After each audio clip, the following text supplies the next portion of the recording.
నమస్తే రమగారు. నమస్తే జయ. రమగారు, శ్రావణ మాసం వచ్చేసింది. మనం శ్రావణ శుక్రవారం చక్కగా వరలక్ష్మి వ్రతం చక్కగా పూజలు చేసుకుంటాం.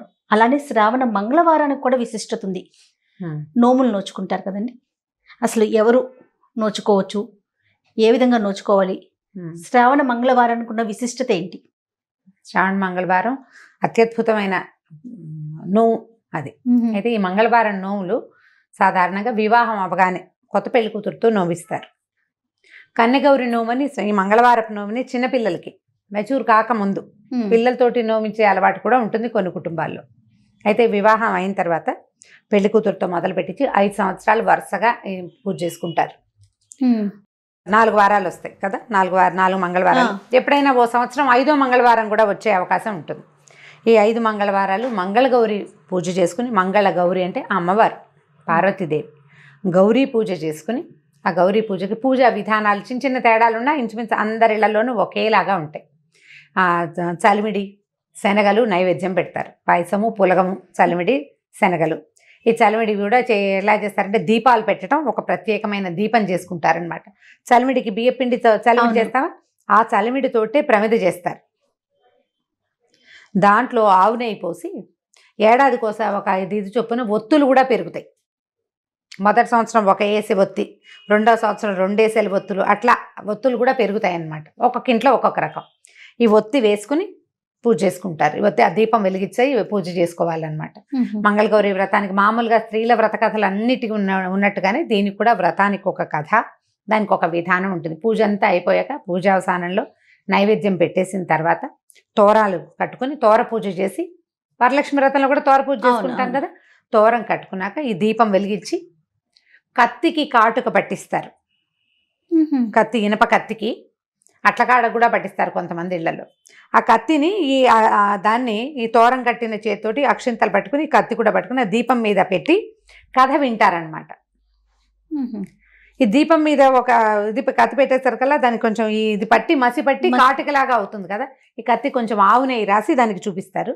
ఈ మసిబారి కాటుకలాగా అవుతుంది. ఆ కాటుక కంటికి ధరించాలి, అది 5వ తనాన్ని వృద్ధి చేస్తుంది అని చెప్తారు. అది దాని విధానం. ఇప్పుడు ఈ మొదట ఈ పూజ అవగానే కూడా ఎవరైనా ఒక ముత్తైదుని పొద్దున్నే ఇంటికి పిలుచుకుని బుట్టవాయనం అని ఇస్తారు. ఈ చలిమిడి, శనగలు, తర్వాత రవికల బట్ట, పసుపు, కుంకుమ, గాజులు అవి ఇచ్చి మొట్టమొదటి వాయనం ఒక అమ్మ ఇచ్చి, ఆ వాయనం ఇవ్వడానికి కూడా ఇది ఈ కాటుకని కంటికి పెట్టుకోవడానికి ఇవ్వాలి. మంగళగౌరి వ్రతపు కాటుక, శ్రావణ మంగళవారపు కాటుక చాలా ప్రత్యేకంగా ఉండేది. ఇప్పుడు మన ఇంటికి వచ్చి కూడా ఇది వాయనాలు ఇచ్చేవాళ్ళు కనిపిస్తారు. ఇది మొదట బుట్ట వాయనం ఇచ్చాక ఒక్కొక్క కుటుంబంలో ఏడాదికి 5 చొప్పున పెరుగుతారు. 5 ముత్తైదులకి ఇవ్వాలి మామూలుగా. ఈ వారం ఒక 5, వచ్చే వారం ఒక 5, పై వారం 5, ఆ పై వారం 5, ఒకళ్ళకే ఇవ్వచ్చు. కానీ ఆ రోజున 5 కనీసం వాయనం ఇవ్వాలి. కొంతమంది ఇళ్లలో ఏడాదికి డబల్ అవుతారనమాట. మొదటి సంవత్సరం 5, 2వ సంవత్సరం 10 మంది, 3వ సంవత్సరం 15, 4, 20, 5వ సంవత్సరం 25 మందికి. ప్రతి మంగళవారము 25 మందికి ఇంటికి వెళ్ళి వాయనం రావాలి. పేరెంటానికి మన ఇంటికే పిలుచుకుని వాయనం ఇవ్వగలిగే శక్తి యుక్తులు కుదిరినాయా, కుదిరినట్టు. లేదా మనమే వెళ్ళి బుట్టపుచ్చుకోవడం, ఈ సామాన్లన్నీ ప్యాక్ చేసుకోవడం, శనగలు, తాంబూలాలు అన్నీ చక్కగా ప్యాక్ చేసుకుని పసుపు, కుంకుమ, గంధము, అక్షతలు ఇచ్చి ఈ కాటుకి ఇచ్చి వాయనం ఇచ్చి ఆ వాయనం ఇవ్వటం. ఇలా ఇవ్వడం వల్ల ఏంటంటే మనకి చాలా ప్రధానమైంది. ఇది 5వ తనానికి వివాహం అయిన తర్వాత ఈ పునిస్త్రీతనం పెరుగుతుందని, భర్తలు ఆయుష్మంతులు అవుతారని చెప్పబడుతుంది. చాలా కుటుంబాల్లో ఉంటుంది. మా పుట్టింట్లో లేదు, మా అత్తవారింట్లో ఉంది. మా మామగారు, మా వారి నాయనమ్మ గారు, ఆవిడ మూగిదానికైనా 3 నోవులు ఏం వేలు ఇలా చూపించేవారు. మూగమ్మాయి అయినా సరే 3 నోవులు కనీసం నోచుకోవాలి, నువ్వు మిగిలినవన్నీ చేయకపోతే పోనీలే, ఏదైనా ఒక 3 నోవులు పట్టు, అవి 3 చెయ్యి అని మంగళవారం నోములు ఆవిడే స్టార్ట్ చేయించారు నాతోటి. కుదిరిన వాళ్ళు చేసుకుంటారు. ఇళ్లలో ఉందనుకో అత్తవారింట్లో లేకపోతే చెయ్యరు, పుట్టింట్లో లేకపోయినా అత్తవారింట్లో చేసుకుంటారు. అత్తవారికి లేదనుకో విధానం, ఇక చేసేదే లేదు. కొంతమంది సరదాగా మంచి, అంటే ఇది చాలా మంచిదని చేసుకునే వాళ్ళు కూడా 1-2 చూశాను నేను, అలా కూడా ఉంటారు. ఈ చిన్నప్పుడు మొదలు పెడతామా, పిల్ల మధ్యలో పురుళ్ళు పుణ్యాలు వచ్చేస్తాయి. పెళ్ళవగానే స్టార్ట్ చేస్తాం. 2వ సంవత్సరం, 3వ సంవత్సరం, 4వ సంవత్సరం ఏవో అడ్డాలు వచ్చేస్తాయి. తర్వాత 5వ సంవత్సరం అయినా చేసుకోవచ్చు. ఈ బాకీ ఎప్పటికైనా తీర్చుకోవచ్చు. మొదటి సంవత్సరం మొదలు పెట్టించాలన్నమాట, అది నియమం. ఈ 5 ఏళ్ళు చేసుకుంటారు. ఒకవేళ మొదటి సంవత్సరం గోదావరి పుష్కరాలు వచ్చినాయి, అప్పుడు పుష్కరాలు అప్పుడు నోములు పట్టకూడదని ఒక విధానం ఎట్లా వచ్చిందో, ఆ సంవత్సరం పెళ్లిళ్ళైన చాలా మంది ఆడపిల్లలు ఆ నోము పట్టలేదు. మరుసటి సంవత్సరం 2వ ఏట పట్టకూడదని మళ్ళీ 3వ ఏట పట్టాలి. అవన్నీ కూడా విధానాలు ఏదో అలా ఆలోచించుకుని పెట్టేసుకుంటూ ఉంటారు. అయితే దీనికి ఉద్యాపన చాలా ముఖ్యమైన విషయం. ఇది ఇంత చిన్న పెళ్ళైన కొత్తల్లో మొదలుపెట్టి 5 ఏళ్లలో ఎప్పుడో పూర్తి చేస్తామా? ఉద్యాపన, ఒక పెళ్లి కూతురికి ఉద్యాపన చేయాలి. చాలా మంది తల్లులు తమ కూతుళ్ళ వివాహాల్లో చేసుకుంటారు. పెళ్లి కూతురికి మా వివాహాల్లో యజ్ఞం చేస్తారు. ఎప్పుడు ఈ సూత్రధారణ తలంబరాలు అన్నీ అయిపోయిన తర్వాత చిన్న హోమం, నాగవల్లి సదస్యం అని హోమం జరుగుతుంది. ఆ హోమం దగ్గర దీని నిండా గిన్నె నిండా అప్పాలు అరిసెలు వండి ఆ నేతితో వండిన అరిసెలతోటి ఆ వాయనం, అంటే ఈ నోముని ఇంకొక పెళ్లి కూతురికి అప్పచెప్పాలన్నమాట. ఆడబడుచుల పెళ్ళిళ్ళల్లోనో, లేకపోతే మన కూతుళ్ళ పెళ్ళిళ్ళల్లోనో, అక్కయ్య కూతుళ్ళు, మన చెల్లెళ్ళు, ఎవరి పెళ్ళిలో అయినా ఇవ్వచ్చు అనమాట. ఓకే, ఒక పిల్లకి అప్పచెప్పాలి. ఆ పిల్ల చేస్తుందా చేయదా దాని సంగతి వాళ్ళ అత్తారింట్లో ఉంటే చేస్తుంది, లేకపోతే లేదు. కానీ అప్పచెప్పాలి. అప్పచెప్తేనే మన నోము ఉద్యాపన అయినట్టు. దానికి ఏవో ఉన్నాయి, చిన్న చిన్న మంగళసూత్రాలు, లక్కజోళ్ళు అవి ఉంటాయి. ఆ లెక్క ప్రకారం చీర రవిక ఇచ్చి అమ్మాయికి అప్పచెప్పుకోవాలన్నమాట. ఇట్లా శ్రావణ మంగళవారం నోము చేసుకుంటారు. ఇప్పుడు మా వరలక్ష్మి వ్రతం మనం 2వ వారమే ప్రధానంగా వరలక్ష్మి వ్రతం. లక్ష్మీ పూజ మిగిలిన 3 వారాలు చేసుకుంటాం అందరం. వరలక్ష్మి వ్రతాన్ని చక్కగా కలశం పెట్టుకుని చేసినది 2వ వారం. అవునండి. ఆ వాళ్ళు కుదరని వాళ్ళు 3నో 4నో ఎలా కుదిరితేట్లేదా మొదటి వారానికో షిఫ్ట్ చేసుకుంటారు. ఇది మాత్రం శ్రావణ మంగళవారపు నోము 4 వారాలు చేసుకోవాలి.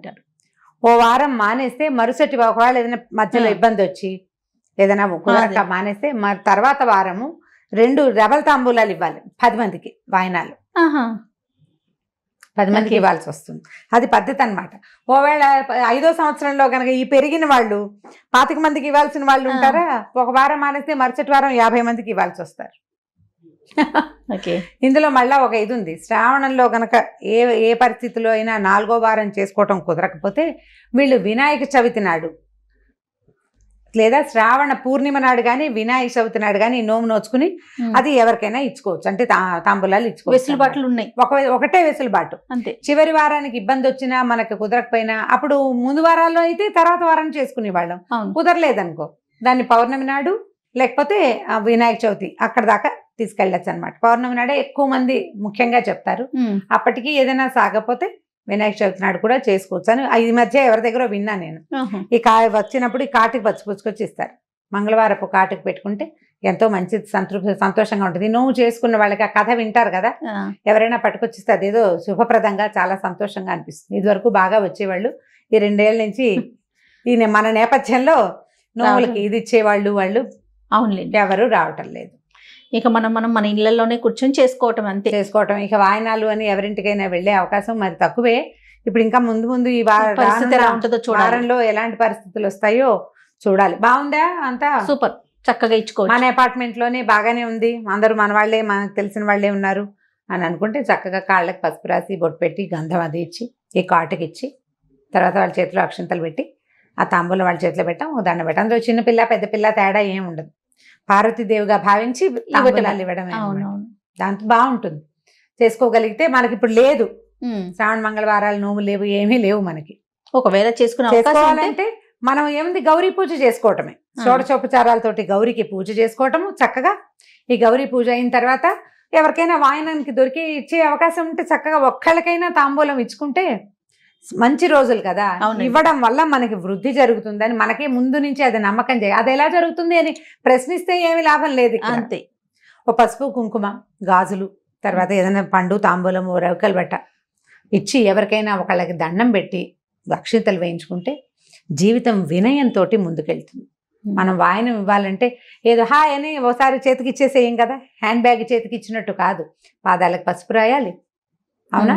ఎంత వినయం అవలంబించాలి, వినయ విధేయతలతో చెయ్యాలి. అవునండి. అలాంటి వినయ విధేయతలతోటి చేసే ఏ పనైనా మంచి ఫలితాన్ని ఇస్తుంది, ఒక పాజిటివ్ ఎనర్జీని ఇస్తుంది. కాబట్టి మనకి అవకాశం ఉండి చేసుకుంటే చేసుకోవటం పెద్ద వ్రతంగా నోముగా చేసుకుని. నోములు లేవు ఒట్టిగా కూడా ఈ శ్రావణ మంగళవారం, నేనైతే మంగళవారం కథ చదువుకుంటాను చేయ, నాకు చాలా ఇష్టం. ఓహో, ఎప్పుడో అయిపోయినాయి కదా, అదేలేండి. నోములు ఏనాడో అయిపోయినాయి, చాలా సంవత్సరాలు అయిపోయింది. అయినా కూడా ఈ శ్రావణ మాసాల మంగళవారాలు కూడా నేను పూజ చేసుకుంటూ మామూలు రోజువారీ పూజలోనే ఆ పుస్తకం ఎక్కడుందో వెతుక్కుని పెట్టుకుంటాను.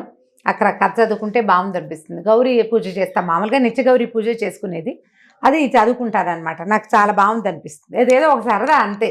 దానికి మళ్ళీ ఏమిటో అవి ఇవి తెచ్చి తాంబూలాలకి ప్రయత్నం ఏం చేయటంలా నేను కథ మాత్రం చదువుకుంటాను. ఓకే ఓకే, బాగుంటుంది. అంటే మీకు కథలంటే బాగా ఇష్టం కదా రమ్మగారు, ఇంకా అందులో ఇది కూడాను ఏదో ఒక సెంటిమెంట్ గా ఉంటుంది జయ. Okay. ఒక మంచి కథ బాగున్నట్లు అనిపిస్తుందా? బాగున్నట్టు అనిపిస్తుంది, అది. చదువుకుంటే బాగుంటుంది అంతే, మన అలవాటుని బట్టి. అంతే. పూజ చేసుకుని ఎవరైనా ఆ పూట ఎవరైనా మా పిలవకుండా వచ్చారనుకో ముత్తైదులు బొట్టు అంతే. పెట్టి తాంబూలం తాంబూలం. మాకు మా సచివత ఉంటుంది, సాయంకాలం అయ్యేసరికి వచ్చేస్తుంది. ఉమ్. ఖచ్చితంగా మంగళవారం నాడు దాన్ని బొట్టు పెట్టి తాంబూలం ఇచ్చేస్తాను. Okay. మామూలు రోజుల్లో దాని రకరకాల అక్షింతలతోటి తిరిగితే కేకలేస్తాను, కానీ ఇప్పుడు ఆ రోజు మాత్రం దాన్ని ఏమన్నాం అనకుండా ఓ బొట్టు పెట్టి 2 పళ్ళు, పిల్లలు వస్తే పిల్లలకి కన్యగౌరి అని చేస్తారు, చిన్న పిల్లలకు కూడా తాంబూలాలు ఇవ్వచ్చు, ఆహా. అది కూడా చాలా మంచిదని చెప్తారు.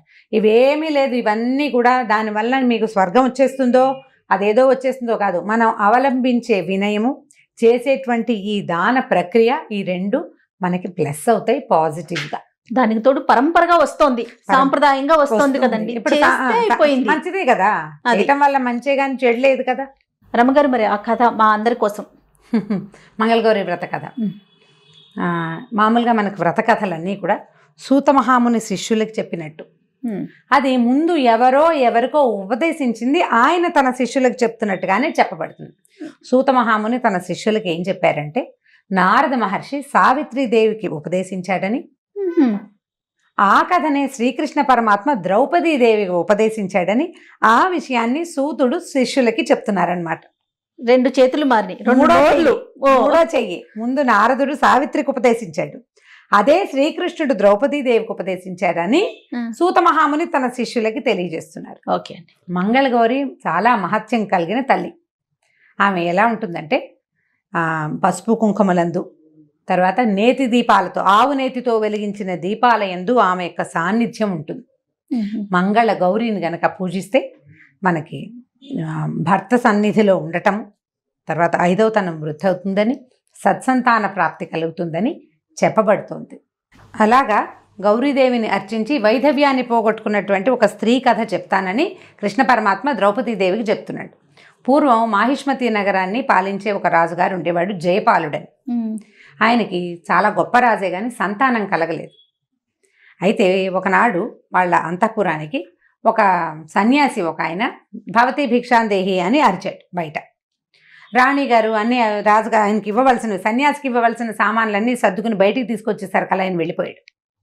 3 రోజులు ఇట్లాగే సన్యాసి భవతి భిక్షాందేహి అనడము, రాణిగారు సంభారాలు సమకూర్చుకుని తిరిగి బయటకు వచ్చేసరికల్లా ఆయన వెళ్ళిపోవటము జరిగింది.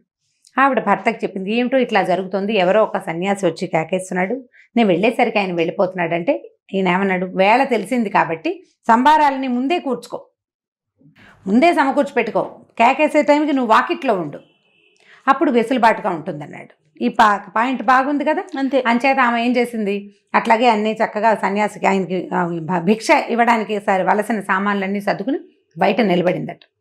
సన్యాసి వచ్చినప్పుడు ఈవిడ భిక్ష ఇవ్వబోయేసరికల్, సంతానం లేని నీలాంటి వాళ్ళ దగ్గర నేను తీసుకొని భిక్ష అన్నాడు. అనేసరికి ఆవిడ దుఃఖించి, మరి నాకేదో ఒక తరుణోపాయం చూపించు, నన్ను ఉద్ధరించు, సంతానం లేదని బాధపడుతున్నానని ఆమె అడిగింది. అడిగేసరికల్లా ఆయన ఏమన్నాడంటే, నీ భర్తని నీలవస్త్రధారిగా నీలాశ్వాన్ని ఎక్కి తూర్పు దిశగా వెళ్ళమను. అడవిలో ఎక్కడ ఈ అశ్వం అలసిపోయి నేల మీద పడుతుందో అక్కడ తవ్వమను. అక్కడ ఒక బంగారు దేవాలయం ఉంటుంది, అందున్న భవానిని అర్చించమను, నీకు సంతానం కలుగుతుంది అని చెప్పాడు. ఈయన అదే ఆవిడ ఏం చేసింది, రాణిగారు భర్తకి తెలియజేసింది. భర్త సరేనని జయపాలుడు ఈ మాహిష్మతి నగరం నుంచి బయటికి బయలుదేరి గుర్రం వేసుకుని వెళ్ళాడు, నీలాశ్వాన్ని వేసుకుని. అశ్వం ఒక చోట కింద పడింది. అక్కడ ఆయన తవ్వించి చూసేసరికల్లా పెద్ద బంగారు దేవాలయం ఉంది, మహాద్భుతమైన భవానీ దేవాలయం. వెళ్ళి అమ్మవారిని అర్చించాడు సాంగంగా. అర్చించేసరికల్లా ఆవిడ ప్రసన్నురాలయ్యి, నాయన నీకు సంతానం లేదు, కానీ నువ్వు ఇట్లాంటి ప్రయత్నం చేసి వచ్చావు కాబట్టి వైధవ్యం ఉన్న కుమార్తె కావాలా, అల్పాయుష్కుడైన కుమారుడు కావాలో కోరుకోమంది. ఈయన ఏమనుకున్నాడు, కనీసం మగపిల్లవాడు ఉంటే వంశానికి పేరైనా వస్తుందని మగపిల్లవాడే కావాలి, అల్పాయుష్కుడైన కుమారుడే కావాలని అడిగాడు. అయితే ఆవిడ ఏమంది, పక్కనే ఒక మామిడి చెట్టు ఉంది, ఆ చెట్టు మీద ఉన్న మామిడి పళ్ళు ఒక పండు కోసుకో, నువ్వు వెళ్ళి నీ భార్యకి ఒక పండు కోసుకోమని చెప్పింది.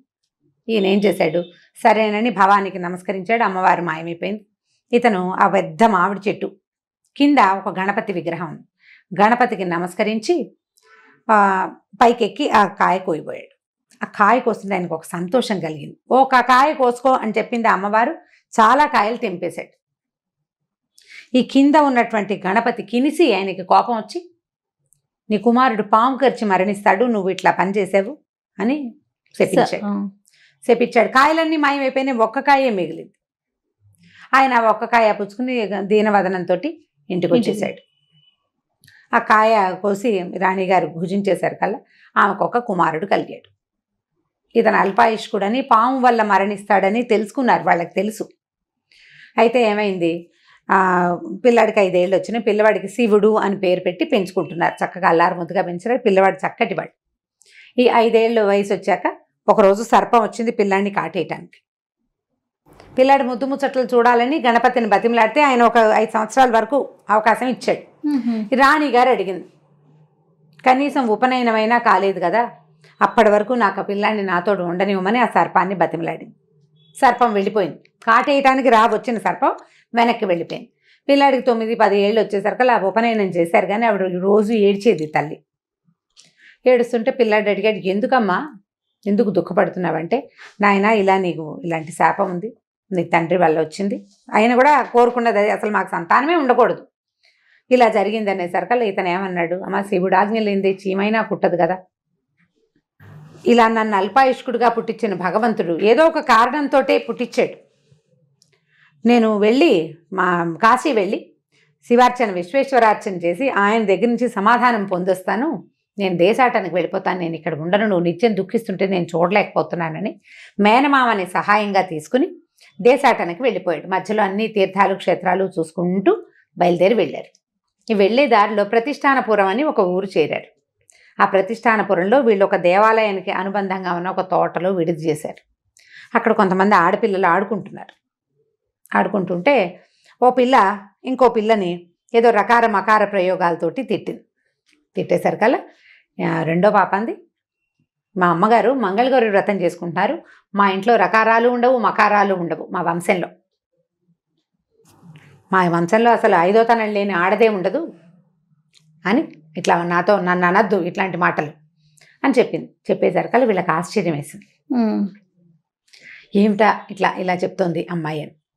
అప్పుడు ఏమిటి అని కనుక్కుంటే ఆ అమ్మాయి అక్కడ ఆ ప్రాంతాన్ని ఏలే రాజుగారి కూతురు. వీళ్ళు రాజును దర్శించపోతే వాళ్ళకి ఆ పిల్లకి 8 ఏళ్ల పిల్ల, అమ్మాయికి వివాహం చేయాలని సంకల్పిస్తున్నారు. అష్టవర్షాత్ భవేత్ కన్య అని అప్పటి 8 ఏళ్లకి వివాహం చేసేవాడు. మనవాడికి 10 సంవత్సరాలు 11-12 సంవత్సరాలు ఉన్నాయి, కొంచెం పెద్దవాడు అయ్యాడు. అయితే ఈ పాప పేరు సుశీల. ఆ అమ్మాయిని వాళ్ళు వివాహం అనుకుంటున్నారు కదా, ఇలా ఎదురొచ్చిన ఈ పిల్లాన్ని చూస్తే రాజకుమారుడు సర్వలక్షణ శోభితంగా ఉన్నాడు, ఈ పిల్లవాడికి ఇచ్చి పెళ్లి చేద్దామనిపించింది వాళ్ళకి.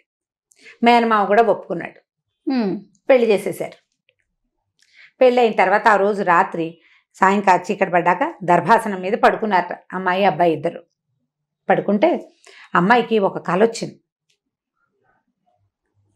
కల్లో ఏం తెలిసిందంటే, అమ్మాయి నీ భర్త అల్పాయుష్కుడు,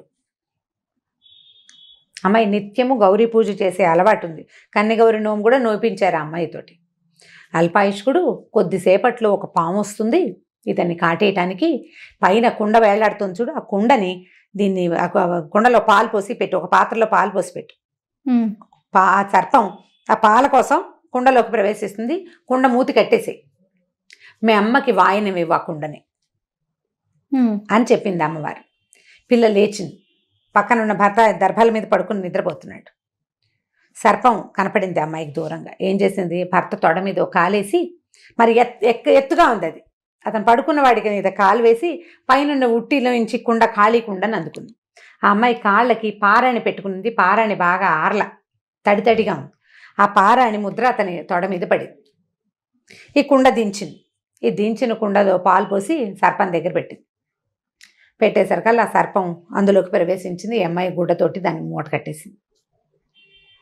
ఈ లోపల అబ్బాయి లేచాడు, ఆకలిస్తుంది ఏమైనా పెట్టమన్నాడు. ఈ అమ్మాయి 4-5 భక్ష్యాలు తీసుకొచ్చింది, అవి తిన్నాడు, పాలు తాగాడు, పడుకున్నాడు. ఈ అమ్మాయి నిద్రపోయింది. మర్నాడు పొద్దున్న లేవగానే ఇతను మనం వెళ్ళిపోదాము, కాశీనగరానికి వెళ్ళాలి, ఇక్కడే ఉంటే ఏదైనా అవుతుందేమో, మనం విశ్వేశ్వరుడి దర్శనం చేసుకుంటే ఈ ప్రమాదం నుంచి తప్పించుకోవచ్చని ఈ ప్రతిష్టానపురం నుంచి కుర్రవాడు నా మేనమామ ఇద్దరు కలిసి వెళ్ళిపోయారు. ఆ కుండ వాసన గట్టి పెట్టిందిగా పాప, ఆ పైనే పెట్టేసింది, అలాగే ఉండిపోయింది.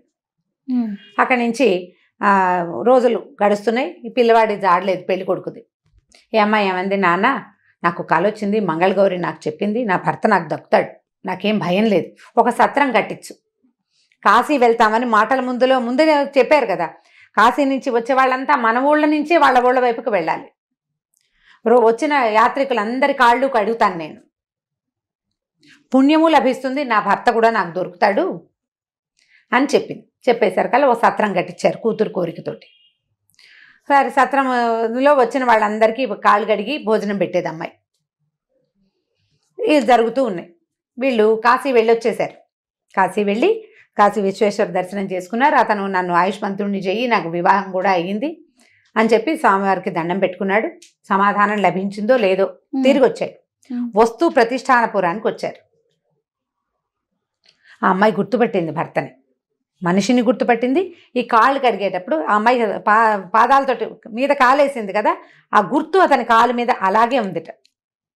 అమ్మవారి దయ వల్ల ఆ పారాణి గుర్తుని చూసింది అతని తొడ మీద. ఆ కాళ్ళు కడిగి ఇతనే నా భర్త అని చెప్పింది. చెప్పేసరికల్లా సరే వాళ్ళు రాజుగారు వాళ్ళు అమ్మాయి తండ్రి వాళ్ళు వచ్చే లోపల ఆ పూట నిద్ర చేస్తే అతనికి ఎట్లా కాలొచ్చిందంటే, మంగళగౌరి అమ్మవారి తాలూకు శక్తులు, యమదూతలు తనని పట్టుకెళ్ళడానికి వచ్చిన వాళ్ళు అమ్మవారి దూతలు ఇద్దరు కొట్టుకుంటున్నట్టు కాలొచ్చింది అతనికి.